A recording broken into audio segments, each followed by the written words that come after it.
What would you do if your son was treated like a stranger in his own family? I used to think I had a decent family, until I received a wedding invitation from my younger brother. My wife and I were listed on it, but someone important was missing, my wife's son, Ben. It seemed like a small oversight, but it exposed all the long-hidden prejudice, fake smiles, and quiet discrimination that had been simmering under the surface. I had stayed silent for too long. But this time, I decided to do something different. Something no one expected. And my entire family lost their minds. My name is Michael Turner, 42 years old, and I'm a design engineer in Denver, Colorado. I remarried Lisa 7 years ago, after both of us had gone through failed marriages. She had a son from her previous marriage named Ben. He's 14 now. When I met Lisa, Ben was just a skinny, quiet boy who kept his distance from strangers. But over time, a bond slowly formed between us, one I never thought I could have with a child that wasn't biologically mine. Ben is a good kid. He never raises his voice, never acts out, does well in school, and always helps his mom around the house. I never thought of Ben as my wife's son. To me, he's my son. I go to parent-teacher meetings, taught him how to ride a bike, took him camping, watched baseball games with him. I've done everything a real father would do. And Lisa once told me she had never seen Ben smile as much as he does now. What has weighed on me all these years, though, is how my family, especially my mom, dad, and younger brother Brad, treat Ben. They always act polite when they see him at family gatherings, but I can tell how they avoid engaging with him for too long, the wary look in their eyes, and the casually cruel comments. Ben doesn't really look like one of us, huh? Raising someone else's kid must be tough, huh, Mike? Good thing you don't have a biological kid. Would have been hard to compare. I brushed it all off. I believed time would change them. I thought if Ben stayed well-behaved and respectful, they would come to accept him as a true member of the family. But I was wrong. Everything came to a head when my brother Brad, 38, a bank employee, sent out his wedding invitations. Lisa and I were happy for him. Brad is ambitious, a bit stubborn, but he's always been responsible. I thought nothing could come between us, until I opened the envelope. The invitation was beautifully printed, very formal. My name was there. Lisa's name was there. But Ben's wasn't. I thought it was a mistake. I really did. I texted Brad, even added a smiley face. But his response made my heart drop. Ben's not family, Mike. This is a family wedding. I had to read it 3 times to make sure I wasn't misinterpreting it. Lisa was sitting next to me, noticed the change in my expression, and asked what was wrong. I handed her the phone. She didn't say a word for a full minute. Then she just nodded, so slightly I almost didn't catch it. Her eyes turned red, but no tears came. And I didn't know what I was supposed to feel first, sadness, anger, or shame. Ben was sitting in the living room, studying for his midterms. He overheard bits and pieces, but stayed focused on his papers. And me, I knew if I said anything right then, it would break his heart all over again. But I also knew one thing, I couldn't stay silent any longer. I put the wedding invitation back into the drawer, one I would never open again. No need for more arguments, no more texts from Brad, or justifications from my mother. Everything was clear. I used to think I was the one who could bridge the gaps in this family, but it turns out, the biggest gap was the one meant for my son. And they had chosen to leave it empty. The next morning, while Lisa was making breakfast, I sat beside her and gently held her hand. I've made up my mind, I said. We're not going to the wedding. She looked up at me, as if she still couldn't believe it. Are you sure? I mean, he's still your brother. No, Lisa. My brother wouldn't act like this. Families don't exclude children just because they don't share the same last name. I saw her eyes well up. But it wasn't sadness. It was relief, like something inside her finally felt protected. What about your parents? She asked. Since when did silence in the face of injustice become acceptable to them? I replied. If they feel hurt because we don't attend the wedding, then maybe it's time they felt a fraction of the pain our sons had to endure. I didn't say anything more. I didn't need a reason to defend my child. I just needed to act. 2 days later, I called Brad. He picked up after a few rings. Hello? Mike? What's going on? I just want to confirm something, I said calmly. Ben still isn't invited, right? There was a pause on the other end. Then he answered without hesitation. That's right. Mike, I've explained this before. Then don't bother saving us a seat. I cut in. Lisa and I won't be coming. Are you serious? This is my wedding. I'm completely serious, I said. And if you're asking why, I think you already know. I hung up. I didn't wait for a reply. I didn't need to hear another excuse. After that call, the atmosphere in our home noticeably lightened. Lisa smiled more. Ben still didn't know what was happening, but I could tell he sensed something. I hadn't told him we weren't going to the wedding, because I didn't want to turn a right decision into a burden he'd carry. However, word spread quickly that I wasn't attending the wedding. My mother called me the next evening. What are you doing, Mike? The whole family's talking. I'm not going, I said plainly. You're really going to let a child who's not even blood ruin your relationship with the family? Her voice rose sharply. I sat in silence.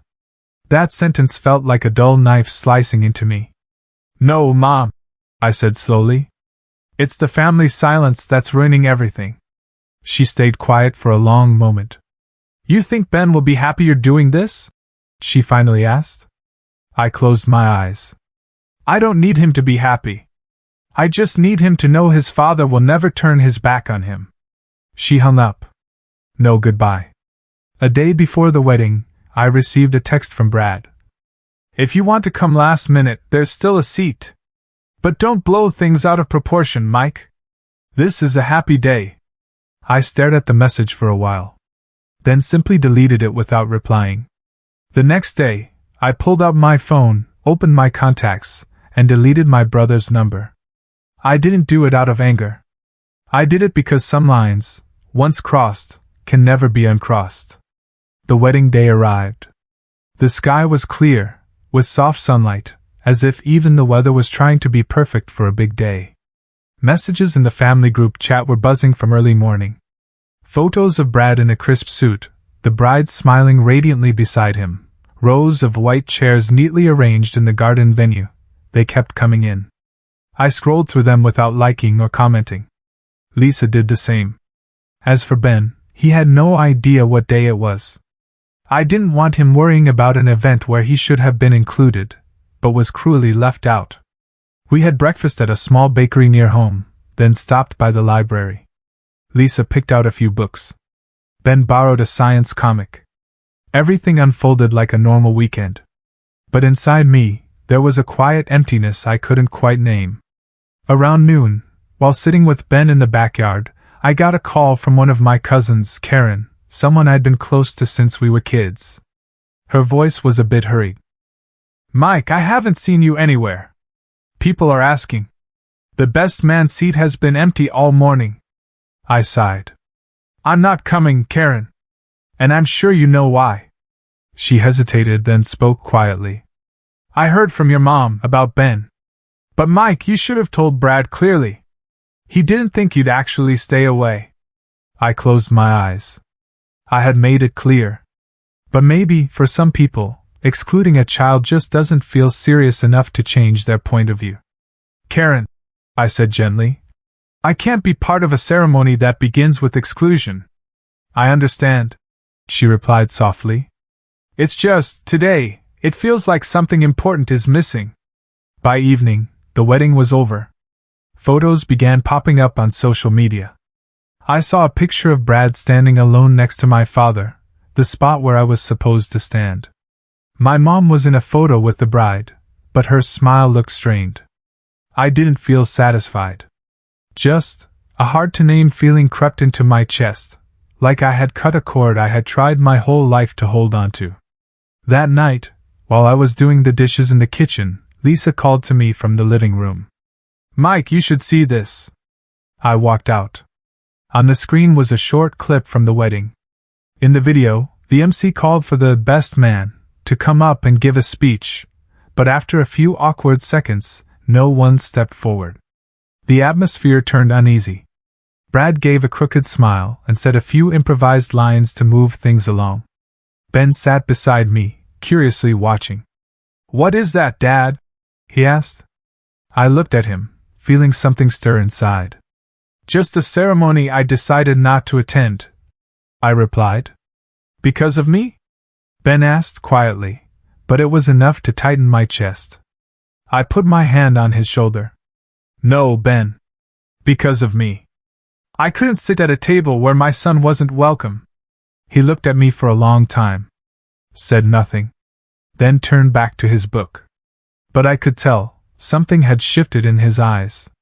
Something had lifted from that small heart. A layer of fog had cleared.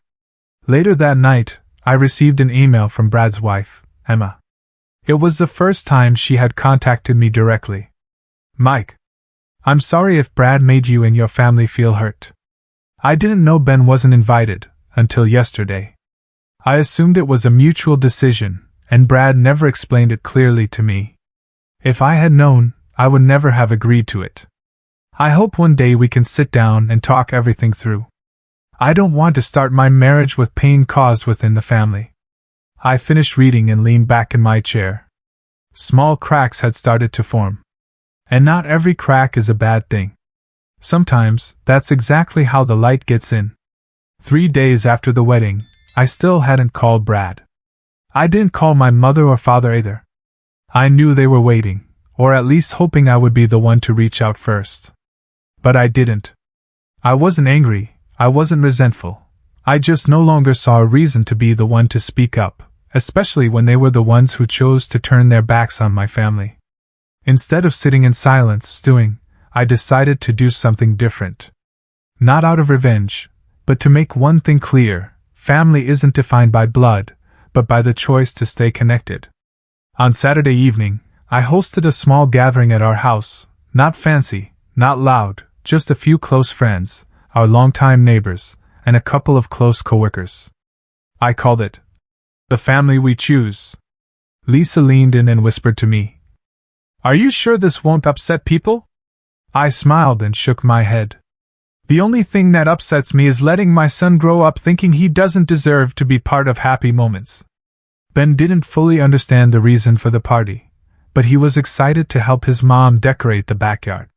We hung a few strings of fairy lights in the trees, laid a long table with a red checkered cloth, set out desserts, grilled food, and cold sodas. Lisa baked apple pie, Ben's favorite. When everyone had arrived, I stood up to say a few words.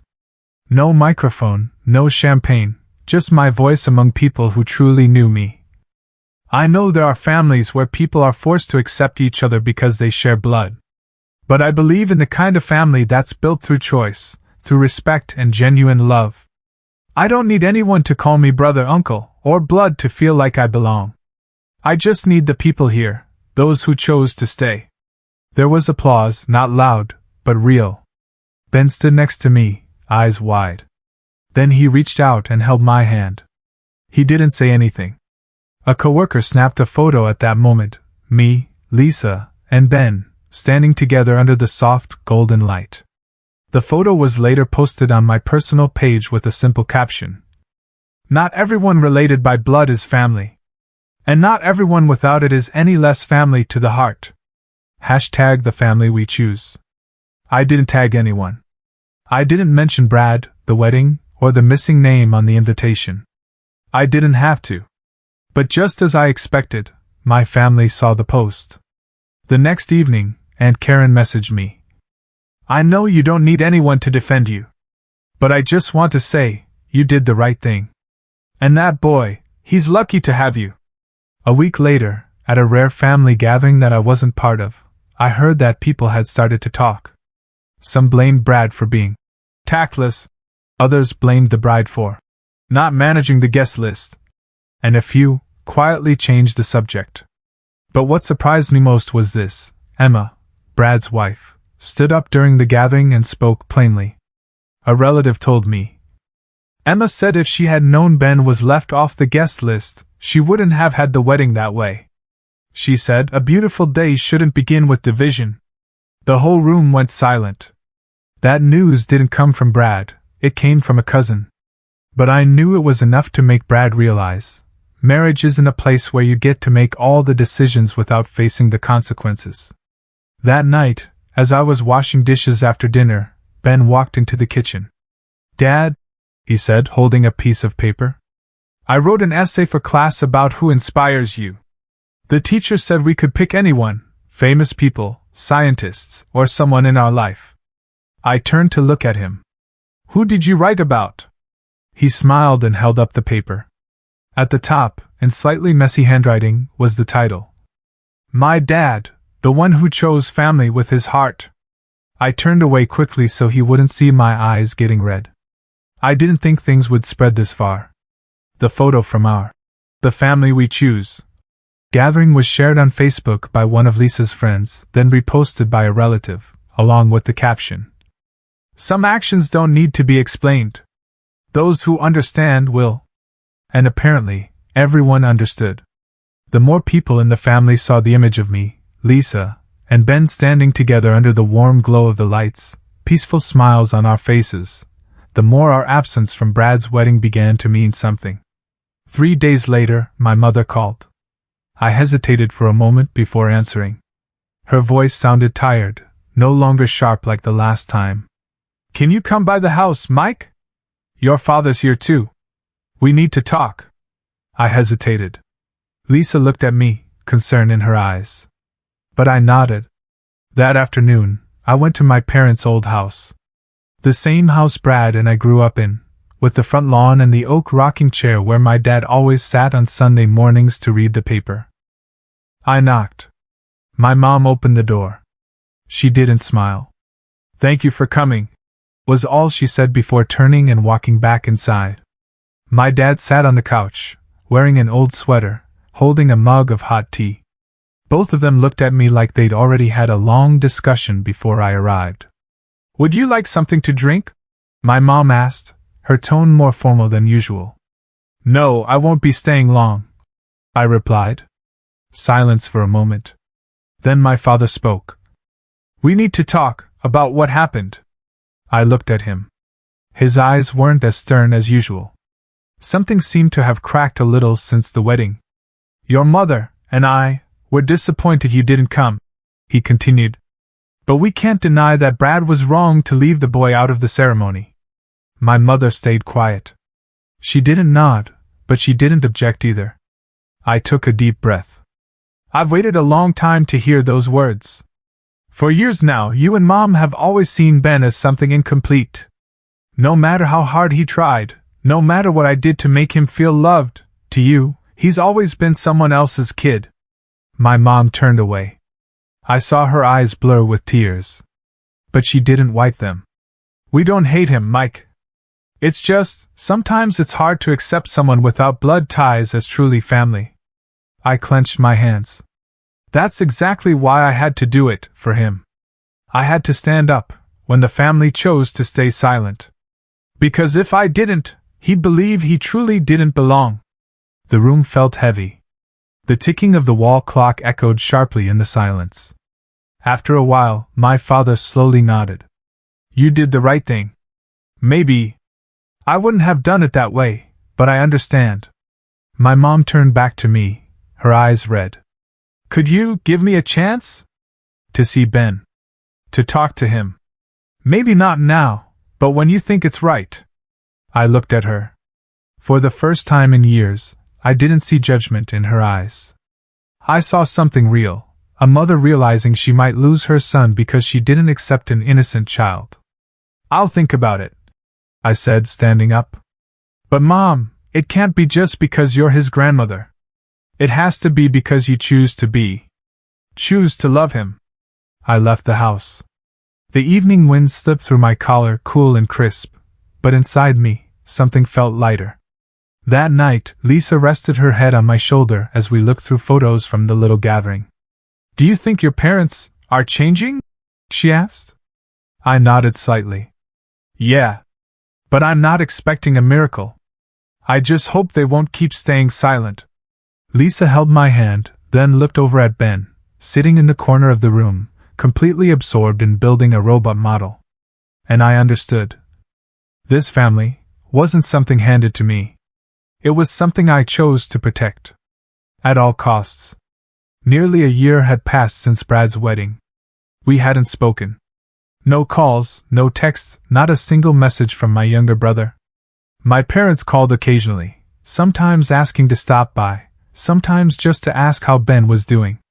I didn't stop them from seeing him, but I didn't encourage it either.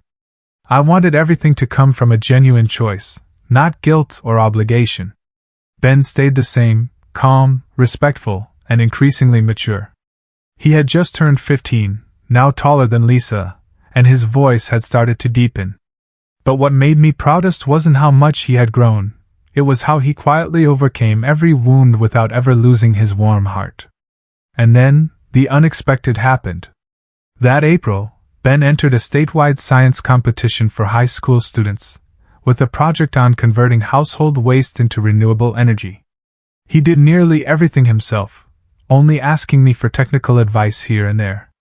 I still remember those nights he spent tinkering in the garage, his eyes bright with excitement, hands sticky with glue, while Lisa kept telling him to go to bed before he got sick. When Ben won first place at the regional level and was chosen as one of 10 students to represent at the state finals, I cried. I'd never won anything big in my life. But that day, I felt like a winner, not because of a certificate, but because my son had stood tall through silence, prejudice, and rejection. On the day of the finals at the Colorado State Convention Center, Lisa and I went with Ben. He wore a navy blue suit I had tailored just for him, perfect down to the last stitch. His hair was neatly combed, his eyes both nervous and excited. I waited in the hallway, watching him step onto the stage to present to the judges, feeling like I was witnessing something sacred. A moment that said, if anyone had ever doubted this boy's worth, they would be silenced today. The award ceremony followed. When Ben's name was announced under Most Innovative Project, Lisa and I jumped to our feet. Applause filled the room. Ben walked up to receive his award, holding his plaque with a bright but composed smile. And then I saw someone standing at the back of the hall. Brad. I froze. Lisa saw him too, and gently squeezed my hand. Brad stood alone, no one with him. He wore a white shirt, no tie, his hair shorter, eyes locked on Ben, unmoving. As Ben stepped down from the stage, I saw Brad start walking toward us. I turned toward Ben, thinking to guide him the other way. But Ben, showing a strange kind of maturity, stood still. Brad stopped in front of him, his eyes a little unsure. Ben! I'm sorry. Lisa and I said nothing. I was wrong. I had no right to do what I did. I can't undo it, but I hope I can start over, if you'll let me. Ben looked straight into Brad's eyes for a long moment. Then he simply said, I don't need you to start over. Just don't do that to someone else. Brad nodded, eyes reddening. I'm sorry too, he said, turning to me. Not because you didn't come to my wedding, but because I didn't have the courage to see who really mattered. I looked at my brother, the one who had hurt me more deeply than anyone else, and now stood before me, stripping away the last layer of pride. I didn't hug him. I just nodded. Family doesn't begin with an invitation, Brad. It begins with an apology. As we stepped out of the convention center, Ben walked between me and Lisa. The sky was clear, sunlight gently resting on our shoulders. Behind us was the past. Ahead was the future. And I knew we weren't just a family. We were each other's choice. And that was something no one could ever take away. This story is an emotional journey about love, choice, and the courage to stand up for what is right. It's not just about a child being excluded from a wedding, it reflects prejudice, silence, and distance within one's own family. The father didn't take a stand out of anger, but out of deep love for a child who wasn't biologically his. That quiet yet resolute action moved those around him and affirmed one powerful truth: family isn't defined by blood, it's defined by who we choose to love. What do you think about the father's decision in this story? Share your thoughts in the comments below. And don't forget to follow the channel for more heartfelt and meaningful